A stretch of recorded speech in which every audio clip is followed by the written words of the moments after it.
The weekend it all began, I was completely disconnected. I'd decided to stay home, away from my phone, social media, everything. Just me, the couch, hot coffee, and the sound of soft rain against the window. Red Pine Falls was always like that on weekends, quiet, a bit forgotten, moving at its usual slow pace. I lived in an old apartment building, the kind that felt stuck in time. My neighbors were easygoing folks. The lady in 104 walked her dog every morning. The kid from B13 was always skateboarding in the parking lot. A couple down the street would fight loudly, but always made up the next day. It was Sunday when I saw the alert. I didn't hear a sound. I just noticed a shift in the living room light, like something had flickered. I looked at the TV, which was off, and it had turned on by itself. The screen displayed a red background with static white letters. Emergency alert. Do not leave your home. Remain disconnected. Avoid windows. Await instructions. I grabbed my cell phone by reflex. It showed the exact same message. Same color, same font. No sound, no sirens, no explanation. Just that text. My first reaction was to laugh. It seemed like a system error, maybe a poorly programmed test. The government often runs simulations, right? Especially in small towns like ours. But when I tried to change the channel, the TV froze. The power button didn't work. My phone also froze. The screen flickered, then went back to the alert. I restarted it, but the same warning reappeared, as if it were imprinted on the system itself. I looked out the window, expecting to see some movement, some collective response. But everything was the same. A few lights on in the surrounding buildings, but no one on the street. Not even the sound of the lady calling her dog, or the skateboarder, or the couple arguing. Just a thick silence, as if the world was holding its breath. I went back to the couch, phone still in hand. I tried to open any app, but nothing worked. Everything was frozen. I turned on the old radio on the shelf. As soon as it powered up, the announcer's voice was interrupted, and the same alert phrase began to repeat, like a soft, emotionless mantra. Do not leave your home. Remain disconnected. Avoid windows. I switched it off immediately. From that moment on, everything in me wanted to say it was just a technical glitch, a coincidence, but something was wrong. Very wrong. The next morning, the first thing I noticed was the silence. Not a common silence. It was something heavier, as if sound had been drained from the town. Even the birds weren't singing. I got up slowly, opened the window, and looked outside. The sky was cloudy, but no sign of rain.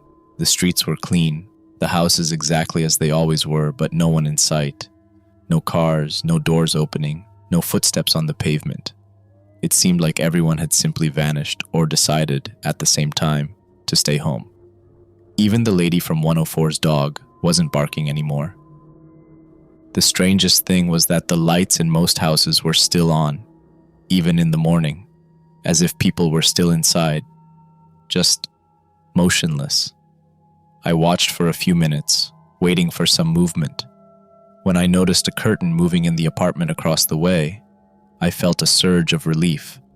But the relief was short-lived.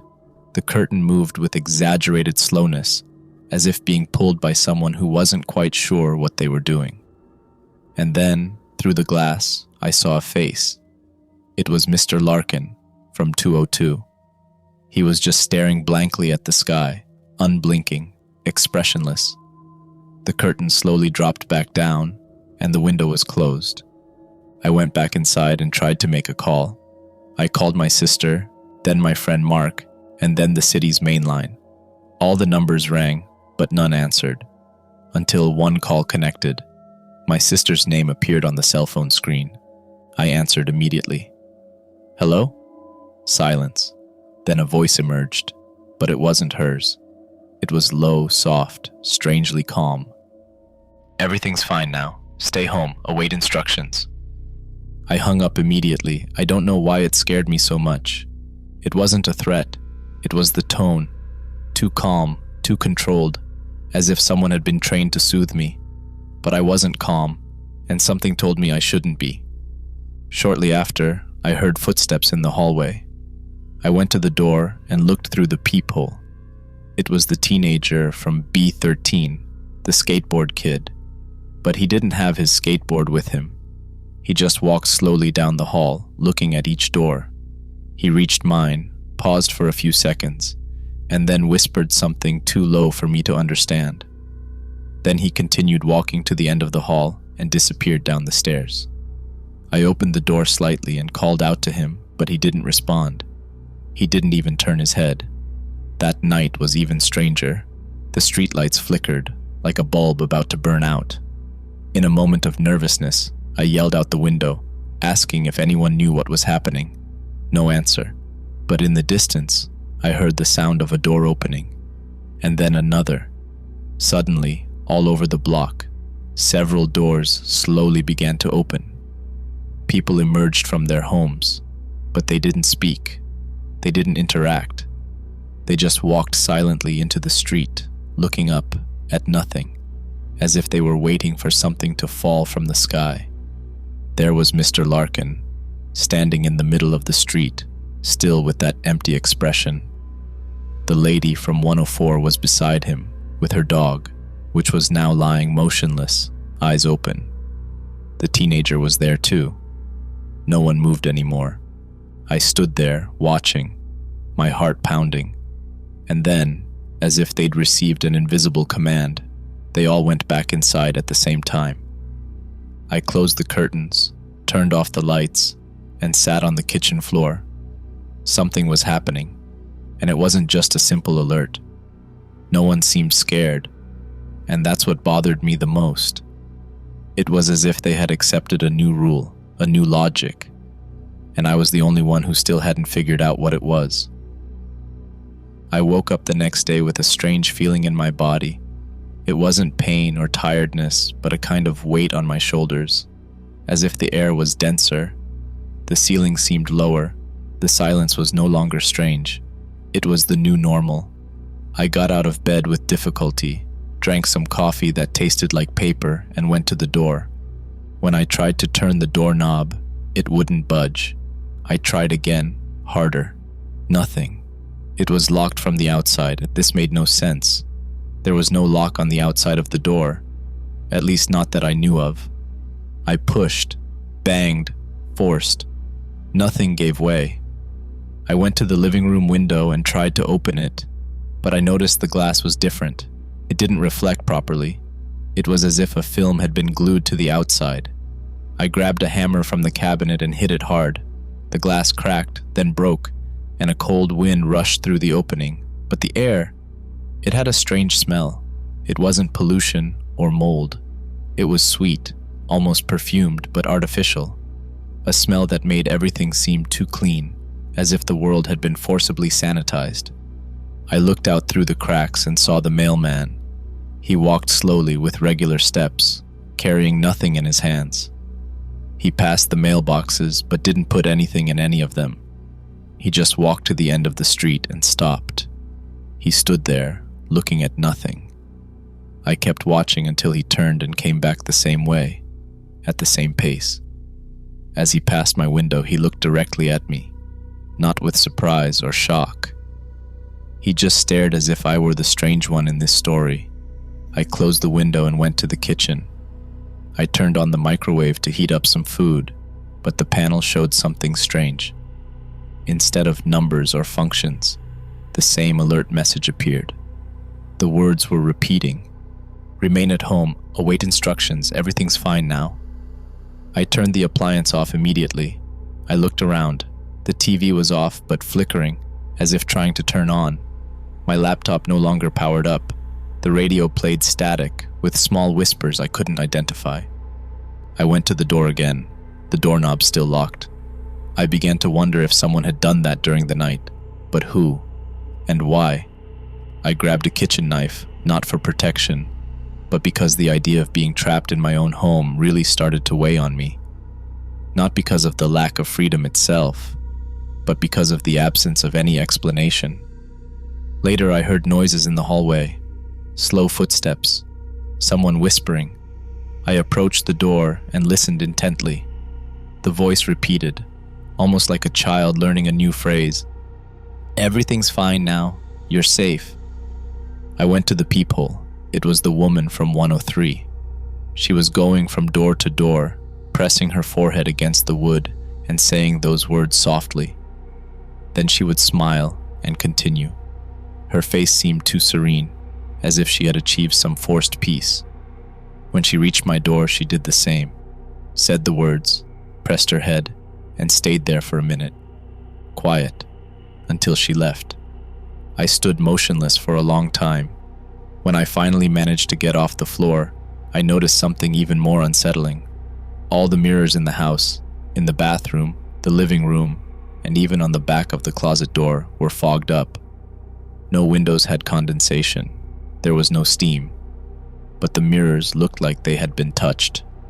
And in the center of each, there was a mark, as if someone had written a single phrase with their finger: "Stay home." It was as if the message was trying to get inside me in every possible way. Through the screen, through the sound, through the smell, now even through reflection. I didn't sleep that night. The world outside seemed mute, and inside me something was starting to stir. It wasn't exactly fear. It was doubt, as if a part of my mind was starting to think that maybe, just maybe, they were right, and that I really should just stay home. I was starting to lose track of time. Hours no longer passed as before. The sky maintained that grayish hue, neither night nor day, as if the world had been put on standby. Food was running out. The refrigerator light flickered, as if even the electricity was afraid to stay on. I no longer received new alerts, but the original message kept flashing on all the devices that still worked, even the ones that were off. It had become a kind of ghost. On the fourth night, I heard knocking on the kitchen window. 3 dry taps. Then silence. I couldn't see anyone outside. Through the crack, I could only see the tall weeds of the community garden and the motionless outline of an abandoned car. But there was something about that knocking. It wasn't random, it was human, measured, as if it was being used to get my attention, not to scare me. The next morning, a sheet of paper was pushed under my door. It was a handwritten letter with shaky letters. It said, "If you still think for yourself, come down to the basement of Block C. Bring paper. No devices." It was signed only with a name, Clark. I thought of 1,000 ways this could be a trap, but in the end, the idea of staying there, trapped and alone, was worse. I exited through the laundry room window, which was in the back and still had a simple latch. I walked through the back of the buildings, keeping my head down. The silence followed me, but it was an oppressive silence, full of invisible eyes. I saw some people through the windows, empty faces, all looking inside their own homes, as if they had given up on the world. I reached Block C, where the basement was partially open, with a rock propping the door. I went down the stairs cautiously, and there, in the dark, I found Clark. A thin man, unshaven, wearing an old military coat and holding a flashlight. He didn't look dangerous, but he didn't look calm either. He led me to a corner of the basement, where 3 others were sitting on the floor with pads of paper, writing. Clark spoke softly, as if even the walls there could hear. "You saw the alert, right?" "Yes." "Then you're already compromised, but maybe there's still time." I asked what he meant by compromised, and that's when he explained everything. The alert we received wasn't a warning message. It wasn't meant to protect us. It was the beginning, the entry, the vector. They designed the alert to seem safe, cold, direct, clean, but it was designed to fix itself in the mind. Repetition, color, tone. It wasn't sent to inform. It was sent to condition. He showed me a portable radio that had been disassembled. The wires were black, as if burned. Every device that receives the signal is corroded, but not physically. The corrosion is mental.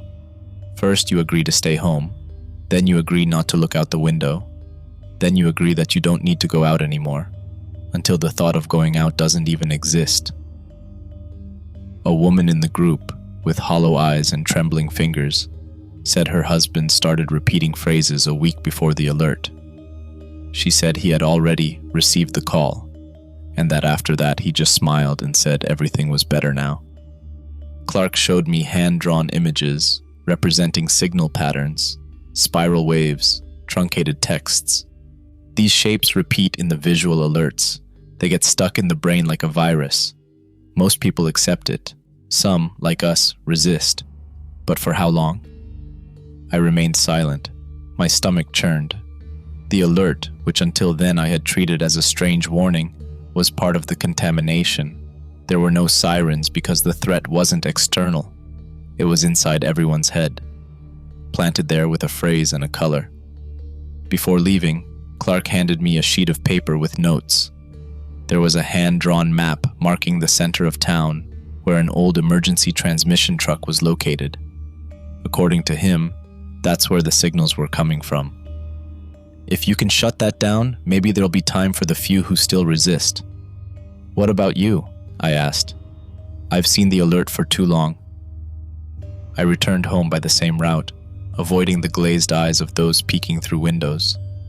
Upon arrival, I closed all the curtains, turned off all remaining appliances, and sat on the floor looking at the crumpled paper in my hands.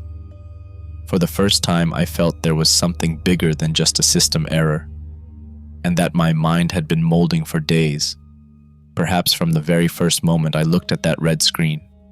But now, I knew. In the following days, I started to notice that something inside me was changing. It wasn't physical. My body was still the same. I still looked at myself in the mirror with that expression of accumulated tiredness, but my thoughts, they began to repeat themselves. I noticed patterns in my own sentences. I would think something and, seconds later, repeat it in a low voice, as if trying to convince myself. Sometimes, I would write something in the notebook Clark gave me, and when I reread it, it felt like it wasn't me who wrote it. The words came too easily. Stay home, everything's fine now, avoid windows. I didn't want to think about it, but the thoughts came on their own, like an echo. I started to distrust myself, my own mind. And that's the kind of fear you can't run from. One night, I woke up with the sensation of being watched. The hallway light was on, even though I remembered turning it off. I went there and saw wet footprints on the floor, small, like bare feet. They went from the front door to the bathroom.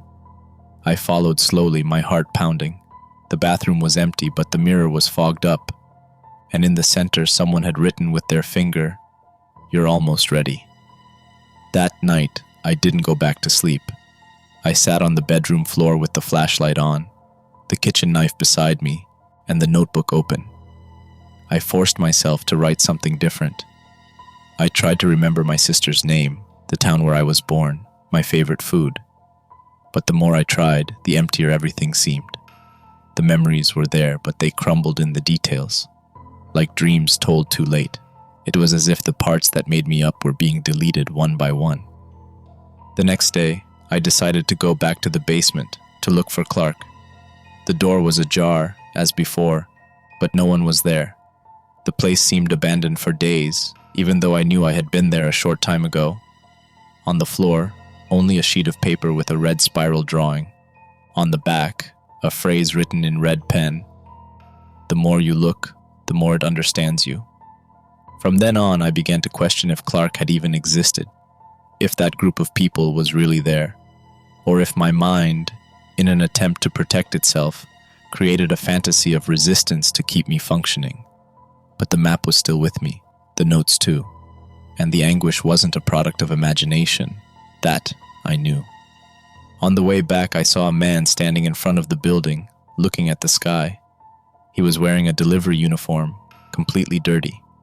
His head was tilted back at a strange angle, as if his neck had locked up. The most disturbing thing was that he was smiling, not aggressively. It was a serene, calm smile, like someone who fully accepts what is about to happen.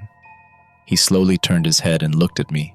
He didn't say anything, but the smile widened. I ran up the stairs, locked the door with all the furniture I could drag, and locked myself in the bathroom.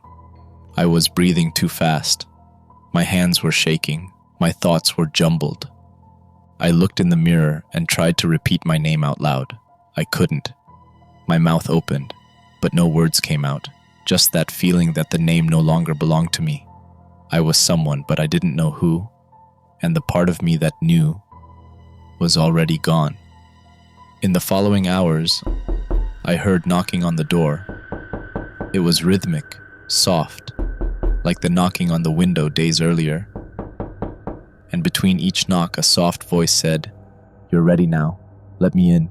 The voice sounded like my sister's, or maybe my mother's, or maybe my own. I can't tell, but it was familiar, and that's what scared me the most.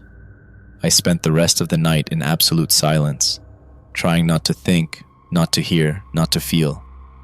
But even with my eyes closed, I saw flickering images, the red background, the white letters, the repeated message. And when I opened my eyes, I realized I had written on the floor with charcoal from the stove, "Everything's better now." I didn't remember doing that, but the handwriting was mine. Or at least, it was similar enough. When dawn broke, the sky seemed even more wrong. The light had no defined color, as if the sun was trying to rise, but something was blocking the last part of the morning. Time didn't pass correctly. My wristwatch spun the numbers as if it were in test mode. My cell phone battery had finally died. Even the silence seemed denser. I still had the map in my hands. The signal truck was marked with a circle in the center of Red Pine Falls, in front of the old radio station building. It was far, and the path was exposed. But if I didn't go, I already knew my fate, to become another smiling body staring at the sky. I grabbed the notebook, a flashlight, a knife, and the remaining water bottle. I left through the back laundry room, the same way as before. The streets were empty, but not like an ordinary night. It was a programmed absence, as if someone had emptied the world, so I would have no one to talk to. Halfway there, I saw a child standing on the sidewalk, alone. She was looking at the pavement, hands behind her back, humming something without a melody. When I passed her, she stopped singing. She looked at me and said in a low voice, "You're going there, aren't you? They know." And then she went back to singing. I stood paralyzed for a few seconds. I tried to ask who they were, but she just turned and went into the house next door, without rushing. I kept walking, and the closer I got to the center of town, the more I felt like I was walking inside a glass corridor. The store windows displayed mannequins facing outwards, all with their faces covered by red cloths. This wasn't normal. This wasn't part of the decor. It had been placed there afterwards, by someone, or by something that wanted to see me pass by. Finally, I reached the spot indicated on the map. The old radio station was locked, but behind it, in the empty lot, was the truck, a military vehicle, gray, without license plates. The windows were dark and the engine was off. Even so, the chassis vibrated, as if some machine inside was still operating. On the side, an LED panel flashed with the same message: "Remain at home, await instructions."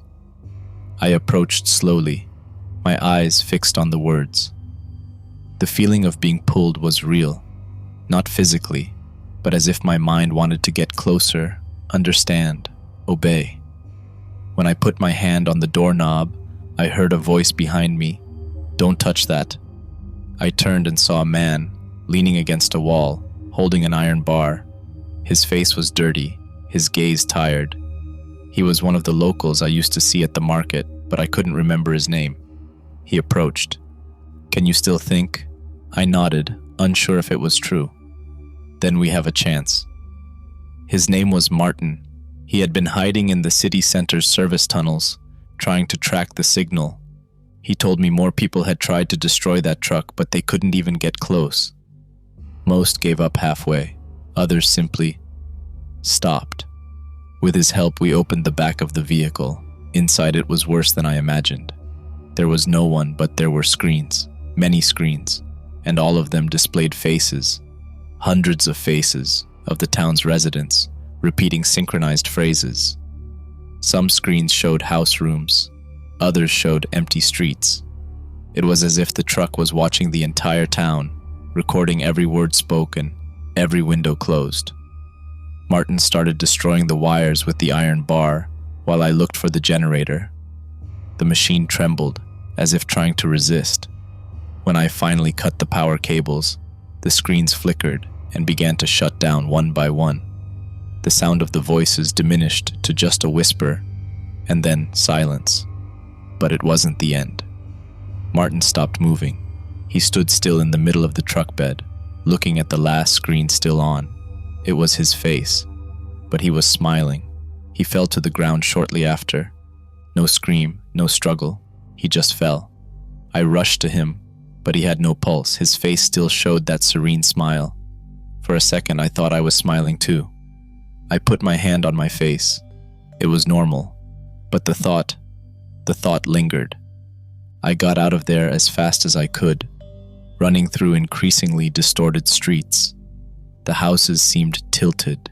The trees seemed to be watching me, and the feeling of being followed never left me. When I finally reached the edge of the town, I no longer knew if I had managed to escape the signal, or if I was just carrying it with me. I stayed out of town for a while, hidden in an abandoned shed on the outskirts of Red Pine Falls, eating the little I had saved and drinking rainwater. I thought maybe I had won, that the destroyed truck meant the end of the signal. But every night I heard something, not outside the shed, inside me. Low voices repeating the same thing, not like a thought. It was deeper than that, as if my mind had been re-recorded by a program that was still running in the background. During the third day in that shelter, I noticed a red light flashing in the sky. It was a drone, not a military one, small, commercial. It came from the north, circled my position, and then left. The next day, another appeared. It wasn't a coincidence. They were still monitoring. They were still searching. That's when I understood. The truck wasn't the source. It was just one of the transmitters, like one tower among many. The central hub was still active, and the hub was what fed the voices. I went back. I knew it was a stupid decision, but I needed to know where it was coming from. I walked back through the forest to the west side of town. What I saw paralyzed me. Red Pine Falls wasn't abandoned. On the contrary, it seemed in order. The lights in the houses were all on, the curtains perfectly aligned. Some children were playing on the sidewalk, but the way they moved was too artificial, as if every gesture had been rehearsed, as if every resident was living a perfect simulation of their old life, and everyone was smiling. I found what I was looking for in the old part of town, near the disused train tracks. An emergency operations center had been set up in an old school. Inside, through a broken window, I saw cables, panels, antennas, and a room full of people. They were sitting in chairs, side by side, with headphones and monitors on. Their eyes were open, but unblinking. Some mumbled nonsense words. Others just took a deep breath and repeated, "You're safe now." There were no supervisors, no security, just them, functioning like pieces of a living machine. I walked among them, none reacted, and in the center of the room, a single screen displayed an aerial view of Red Pine Falls, and at the bottom of the screen, a phrase silently rotated, "Stable connection, active transmission." I didn't know what to do. Unplug cables, destroy equipment. Part of me just wanted to run, but another part wanted to sit there too, put on the headphones, be silent, stop feeling, stop being, but I forced myself to leave. On the way back, I saw my own face reflected in a storefront. I was sweaty, pale, but something was wrong. My eyes weren't blinking, and there was a slight smile at the corner of my mouth. The same smile I saw on the mailman, on the delivery guy, on the child. Maybe I had already passed the point of no return. I fled the town that same night, not by road, nor by the known trails. I cut through the dense woods, following only instinct and what was left of my free will. I walked for hours until the sound disappeared. Not the sound of the town, the sound inside my head. I found shelter in an abandoned cabin in the mountains. Since then, I avoid any electronic devices. I use candles, write by hand, eat what I can hunt or grow. I don't connect with anyone. Sometimes I see smoke on the horizon. Sometimes I hear voices that sound human, but I'm not sure. I never go to them. 6 months have passed. The signal is gone, but not the thoughts. I still dream of the phrase. I still wake up with the feeling that I'm smiling, even when I'm not. Sometimes I forget my name for a few minutes. Sometimes I catch myself repeating phrases I didn't write. The world didn't end, but it changed. Red Pine Falls was just a test site, an experiment. Perhaps other places have already been corrected. Perhaps this is the new way to control people, not with force, but with quiet obedience, a screen, a soft voice, an order that sounds like care. If you saw the alert even for a second, it might already be too late. Hello there. Hope you enjoyed the story. This story was written by Eerie Nightmare. You can find more of their work on their YouTube channel. All the links are in the description below. As always, stay creepy, and I'll see you in the next story.